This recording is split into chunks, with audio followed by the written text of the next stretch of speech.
What's up, guys? Josh Weidman here with Lazy Landlord Reboot number 6. We got to use 2 hands now. This is a big deal. All right, thanks for joining me for today's video. Today I'm coming to you from the TCS Investments headquarters here in Old City, right on South 2nd Street. Pretty exciting environment.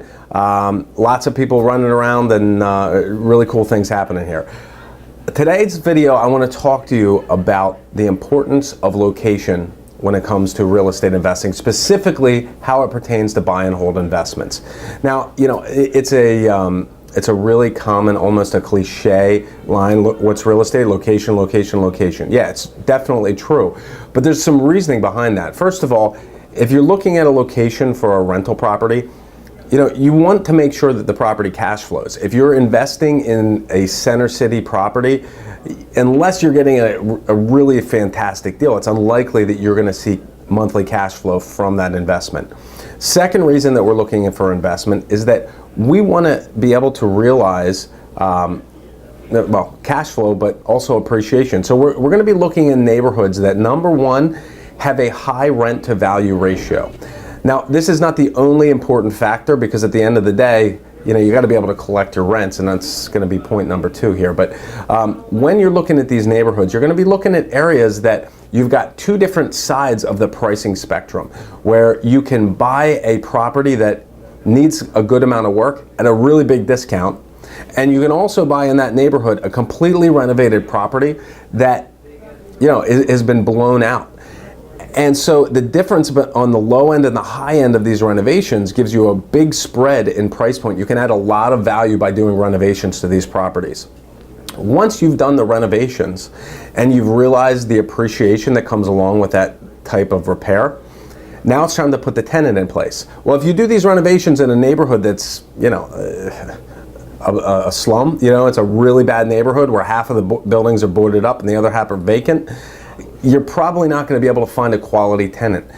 You want to be able to find an area where you've got good working class people that can pay the rent, they can afford to pay the rent, and that they're going to enjoy staying in the place for a long period of time. You don't get this when you got drive-by shootings and people selling drugs on the corner. So you want to target areas where you've got a large number and a large percentage of owner-occupied residents in the neighborhood that are typically going to maintain property values and maintain their property better than an all-tenant area would do. And you also want to be in areas where you've got a good pool of quality tenants.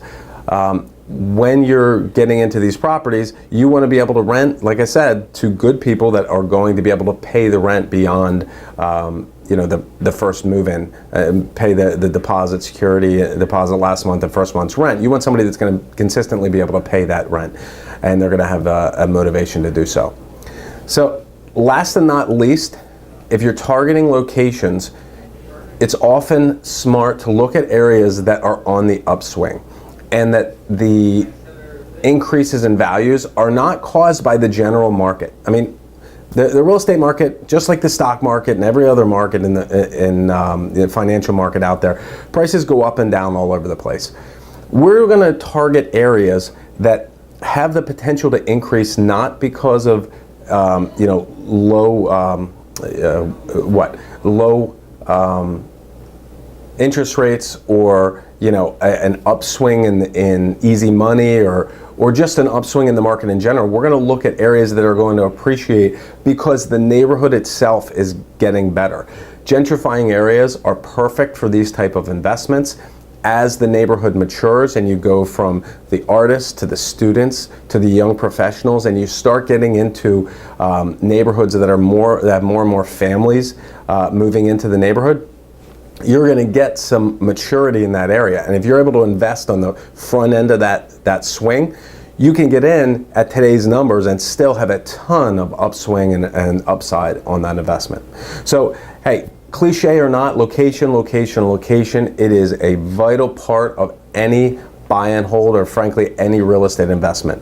Look for the areas that, number one, you're going to get the best return on your investment as far as rent to value ratios. You're going to be able to build value in the property when you do your renovations. And number 3, you're going to see appreciation as that neighborhood continues to get better over time.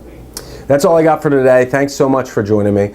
Until I see you again, I want to wish you the best of luck in your real estate investing. Take care.